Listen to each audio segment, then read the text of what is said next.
My name is Ron Merritt. I'm a wildlife biologist, retired Air Force. I work with Environmental Resource Solutions, their division of SES out of Jacksonville, Florida.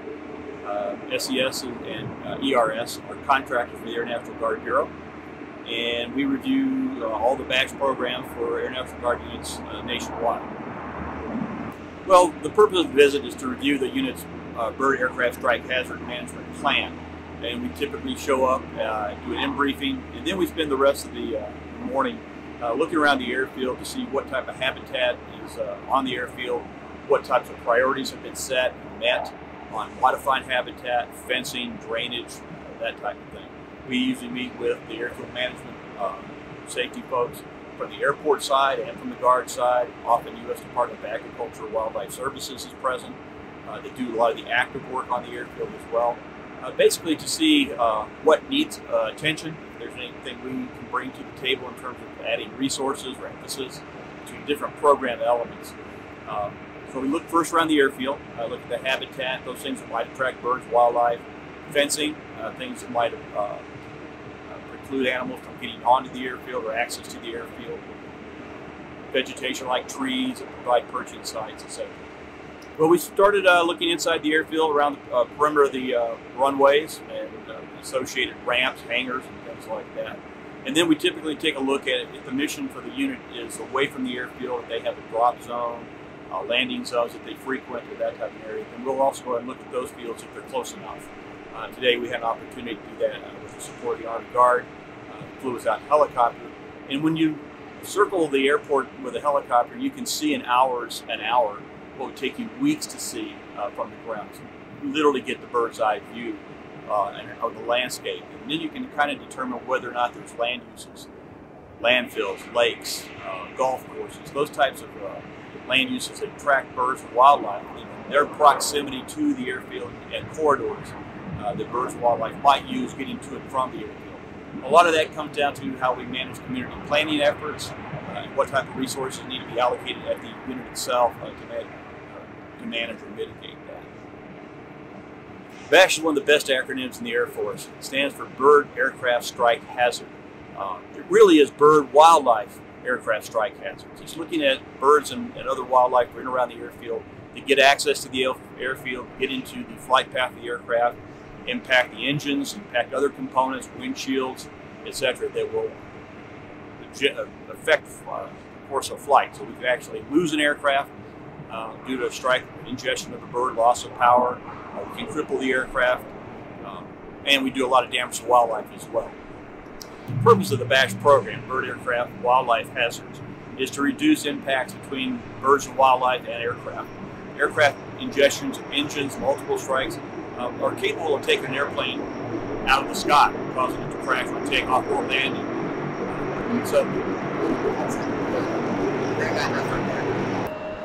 So by reviewing the BASH program and more specifically the strikes that are in the BASH, the bird strike record, it's maintained both by the FAA and there's another strike record that's kept by the Airport Safety Center.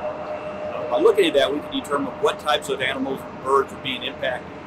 We can manage the airfield seasonally for those particular types of habitats, and we can also restrict flying if necessary, or at least advise flyers when peak periods of time when strikes are likely.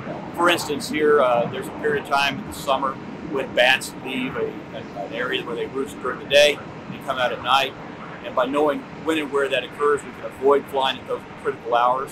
So it reduces the impact on the wildlife themselves and on the air condition itself. This has been, there's another technology that we use for bird avoidance, and that's the Avian Hazard Advisory System, AHAS. It's a radar-based system that has been online now for 20 years. It basically takes weather radar and takes out the birds, takes out the weather from the weather radar, it leaves behind the bird activity. In this particular unit has been one of the most aggressive and innovative in how they use the AHAS system, to the fact point where they have actually had individuals go to the contractor's office and help them develop new technology, new mathematics. Representatives from this unit have actually traveled to Florida to meet with the contractors who manage the AHAS program to look at new and innovative ways to calculate risk and to normalize risk. So it's always interesting to me to go to a unit where they fully embrace the technology of bird avoidance, and this unit is one of the few that does that. All right, Lieutenant Colonel Todd Hudson. I'm the 152nd Airlift Wing Chief of Safety. Today we hosted a BASH team visit from NGB, and they came out and they're assisting us with rewriting our BASH program. About every 5 years, they'll take a look at the wildlife within the area, birds, coyotes, that kind of stuff, and then write a plan to help mitigate the risk of us operating around wildlife, both here locally in Reno and then on some of our outlying fields like Amity Army Airfield. So we were just mostly checking the USDA wildlife guys. We have a couple here on the field, and they help with any sort of incursions on the field from like coyotes or badgers or anything like that, skunks.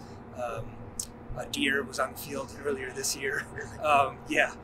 So they check the perimeter of the airfields, the fencing and that kind of stuff, and all the things they've done to mitigate the wildlife getting onto the field. They were also looking for whatever species of birds they saw. We ran in a couple of red-tailed hawks and some sparrows and this and that, just getting an idea of what wildlife's in the area and what we can do to help, again, mitigate the threat for us impacting some of that wildlife. So the team requested a helicopter if we could get it. So I reached out to the Army Guard, and they were gracious and got us a helicopter. And some pilots, actually, they were down from Vegas and came up here. The helicopter, you can loiter a little longer, fly lower, and if you see something of interest, you can loiter in that spot, get some better imagery of it, pictures, and just point out like the fields to the east of here, where the University of Nevada farmlands and stuff like that are. They're just seeing what wildlife is in that area. If we couldn't get the helicopter today, there was a 2-ship C-130 flight that went out. We were gonna jump on board that, but they preferred the helicopter. Yeah, today we try to include as many people as we could that affect our local area flying here. There was some joint operations. We did get the Army Guard to help us out and fly today. We had members from the tower that deal with all the civilian traffic that's here. How we interact with them, how their aircraft interact with the wildlife that's here. NGB had a big part in it. They actually fund a USDA wildlife biologist to work with us year-round. And then collectively, all those people come together and come up with a plan of how we can best mitigate the threats that are out there as far as wildlife.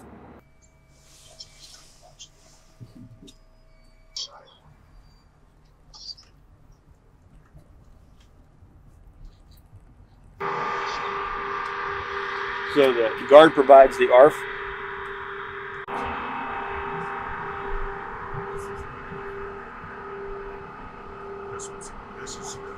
There's another one further south in Carson. Right. Not really. So that's about it. I mean, in all the time I've been here. So do you get resident hawks here? Where they probably should have. 8-foot fence. You've taken my picture. I've often wondered why they, I understand the.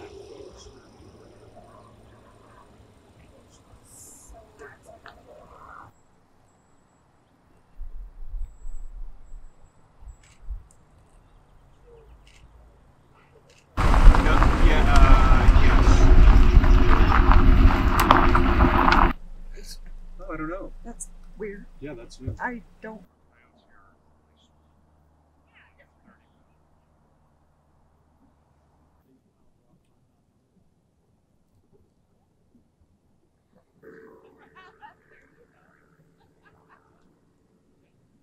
And just last year, we got a wall. Come on, turn, raise your head up a little. Work with me.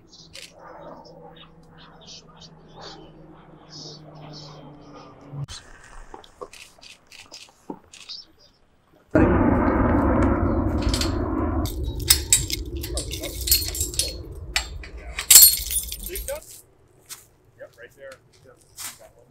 Always got ducks. 5 mallards for you.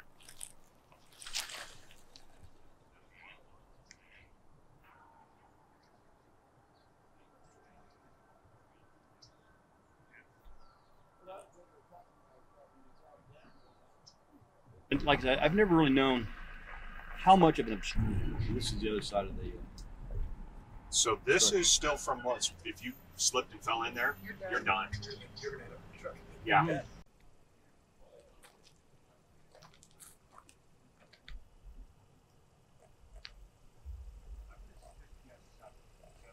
That's it. It's been here a couple When is the flight? Do we have a certain time limit? Yeah, we've got So right up here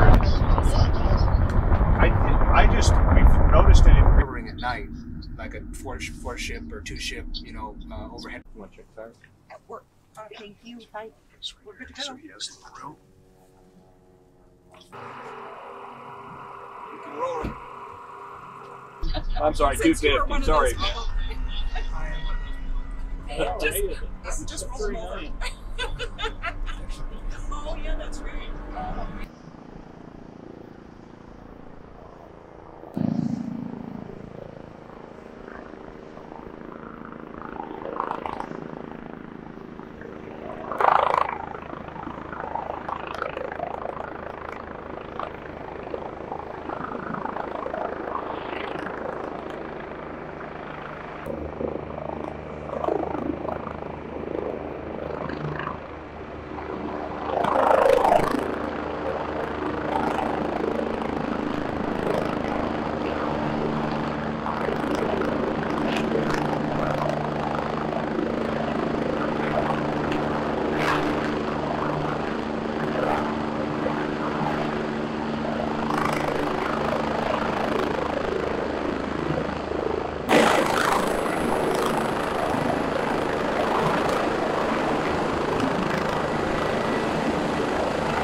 This is our night talk where to look, has seatbelts work, any type of emergency egress as necessary. Cool. Then once we get that all done, we'll jump in, take off. The fishermen are down there on their ladders. Okay. We've got two tails out right now. Okay. They're punter. That's their drop through, so that's what the DC guys are on.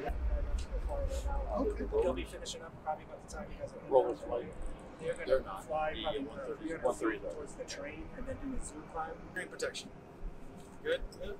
Out. Okay.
All